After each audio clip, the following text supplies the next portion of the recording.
St. Louis, St. Louis has an XFL team.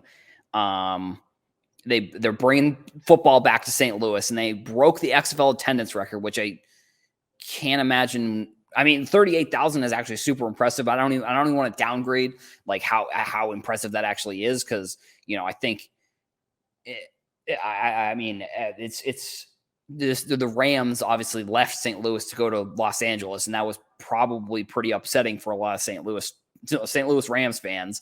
But now there's a football team back, and the quarterback is AJ McCarron, who obviously a lot of people know. I think has won 3 national championships or 2 national championships when he was at Alabama.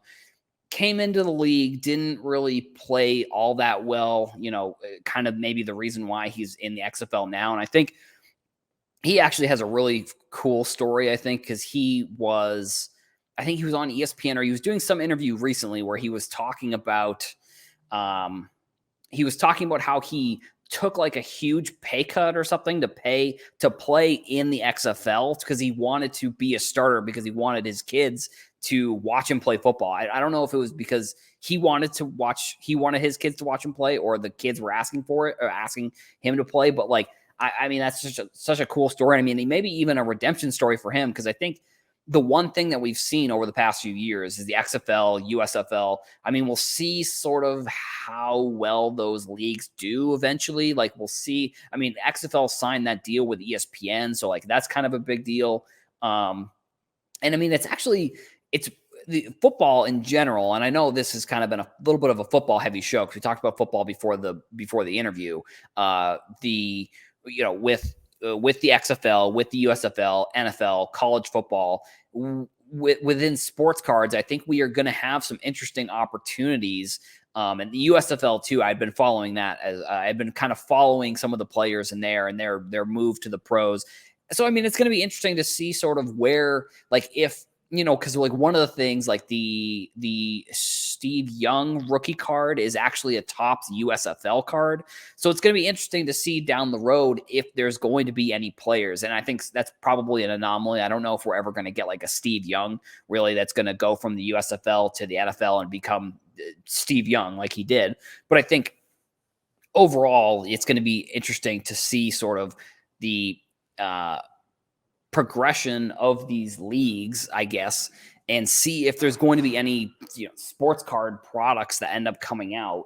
And if Topps, or I guess Panini too, I'm not 100% sure if they have licenses. I think Topps has the USFL. I'm not 100% sure about licensing between those leagues there, but like, it's going to be interesting to see if a player gets his rookie card in one of these leagues, like, is it going to be viewed, like, how is that going to compare to like Bowman? And like, and it is cool also that like with the NFL or with football, that like players are getting another opportunity. Like, I wonder if like, I don't know. I mean, we did see like Josh Gordon, for example. I think he had like a 2 or 3 touchdown game the other day. Like, it's going to be interesting to see sort of some of these maybe redemption stories through some of these smaller leagues.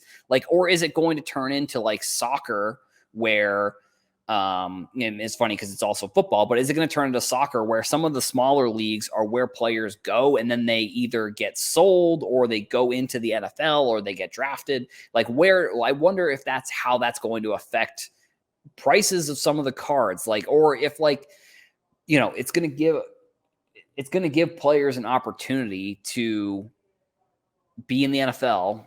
And if it doesn't work out, they can go into maybe one of these other leagues. I don't know if they're going to be development leagues or what the leagues really end up turning into if they kind of stick around. Because obviously we've seen the XFL, we've seen the USFL come and go. Like, the XFL may be a little bit different because it started right before COVID. Obviously, it started at this time, like right when COVID started in 2020. And then I think The Rock bought the league, and now is, I mean, maybe it could have been a marketing thing, maybe, but either way, I think it's going to be interesting to see, like, if an XFL player gets a football card, like, is that XFL card going to be the top rookie, or like, is it only going to be if they're in the NFL? Because I mean, when you look at like soccer, like I was saying, for an example, like, there are smaller leagues where players play in, and if they get a card in that league, like Mbappe, for example, has a Monaco card from 2015, I believe.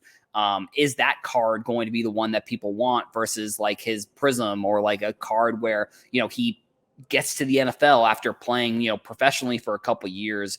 AJ McCarron, for example, like, is AJ McCarron going to make a comeback into the NFL? Like, is he playing well enough in the XFL where he makes a comeback in the NFL and gets a starting job? Like, I don't think so. I mean, it would be a phenomenal story and a pretty crazy redemption story. But are like USFL and or XFL cards going to be, considered cards that people want if they are the first card of them playing in a professional league versus like an NFL card? And or like if Topps, for example, gets the USFL or the XFL license, do they make like rookie cards? Do they make like XFL rookie card specific cards where like that has the rookie logo, but then if they get to the NFL, that gives them a different rookie logo?